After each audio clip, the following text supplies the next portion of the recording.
Rape तो होता है, मगर #मैरिटल रेप पर बात करना मतलब हमारे देश में उसे आइडिया ऑफ फेमिनिज्म के अंदर ब्रैकेट करना हो जाता है।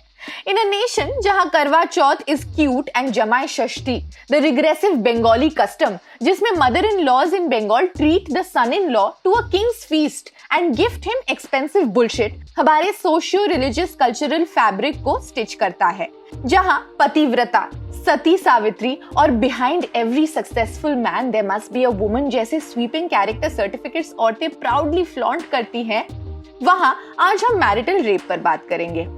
As of 2020 November, 36 countries had still not criminalized marital rape. इनमें आ जाते हैं Pakistan, Bangladesh, Afghanistan, Botswana, Iran, Nigeria and Libya. Just like India, it's not criminal to rape a wife in these countries as well. You can run, you can hide, but you can't escape, my love. Enrique sang this song and teased the teenagers like us to normalize the idea of stalking. But when he says you can run, you can hide, but you can't escape, my love, तो उसके नीचे there are undercurrents जिसमें आपको toxic emotional abuse की बू आ सकती है। अब अगर हम टॉक्सिक लव की बात करें तो कॉन्सेंट को नैरेटिव में लाना is very very important. Let's find out what do these guys have to say about consent. Consent in general means yes. There are 3 simple letters. Yes. अगर आप उसे रिलेशनशिप कह रहे हो तो चीजें कंसेंशुअली ही होनी चाहिए। If she is not interested, then means it's no. Simple as that. I don't want to push her. ऊंची ऊंची डोरियों पे बांधो रे गगर, पर ना माने ना कान्हा माने ना। Section 375 of the IPC defines rape as all forms of sexual assault involving non-consensual intercourse with a woman. Highlight: Exception 2 to this Section 375 exempts unwilling sexual intercourse between a husband and a wife who is over 15 years of age from the definition of rape and gives immunity to the husband from prosecution. Law presume करता है कि the wife gives perpetual consent यानी लगातार consent देती है to the husband for sexual intercourse after getting married. Tricks. Speaking about tricks, अगर उसका मन पूरी तरह से नहीं कर रहा है एंड पूरी तरह से वो ना भी नहीं कह रही है, then what should you do?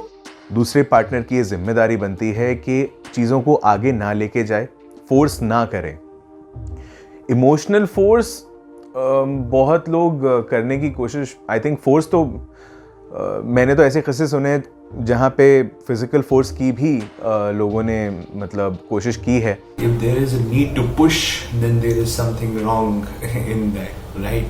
There is no consent in there. There is some sort of, tension between us, right? And I need to address that tension and I need to see if it is because that she is not interested or because something else is bothering her. I think अगर आप उसको domination की तरह देख रहे हो कि नहीं सेक्सुअल एडवांसेस आप इसलिए कर रहे हो, वो गलत है, वो नहीं करना चाहिए। और अगर लड़की मना कर रही है या आपके पार्टनर आपकी पार्टनर मना कर रहे हैं तो आपको आगे नहीं बढ़ना चाहिए। बहुत सिंपल सी बात है। Speaking of the news, Rahul Gandhi ने recently tweet किया that consent is an underrated concept in the Indian society. I would disagree with the idea that India is the most unsafe place for women, but I would agree with the idea that the treatment of women in India leaves a lot to be desired. I think there is a huge amount of violence against women in India. A lot of it is visible, a lot of it is on the street. Huge amount of it is invisible, you never see it. It happens in houses. Women never talk about it. I think it is a cultural issue. It is an issue of how Indian men view Indian women. And I think it requires a huge amount of work to fix that problem. अब underrated concept से आप क्या समझेंगे कि क्या consent के बारे में हमारे भारतीय समाज में बात कम होती है या होने पर भी इस पर कुछ खास ध्यान दिया नहीं जाता? If you ask me, I think consent in India is not an underrated concept, but something that can be accommodated in various forms. Like for instance, अगर वो आपकी गर्लफ्रेंड है, then it's a different idea. If she's not your girlfriend and still you guys are into sex, then it's a different idea. And if she is your wife, then again it's a different idea.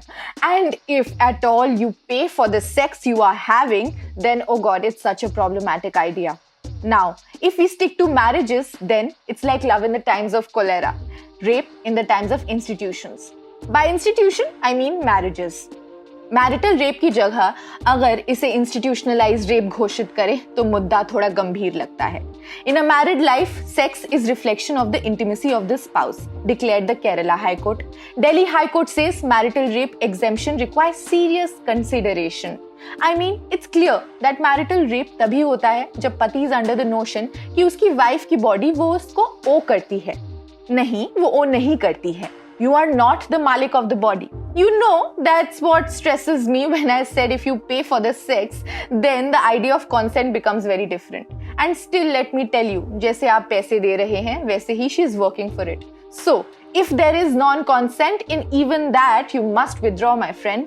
Just pull it and quit it.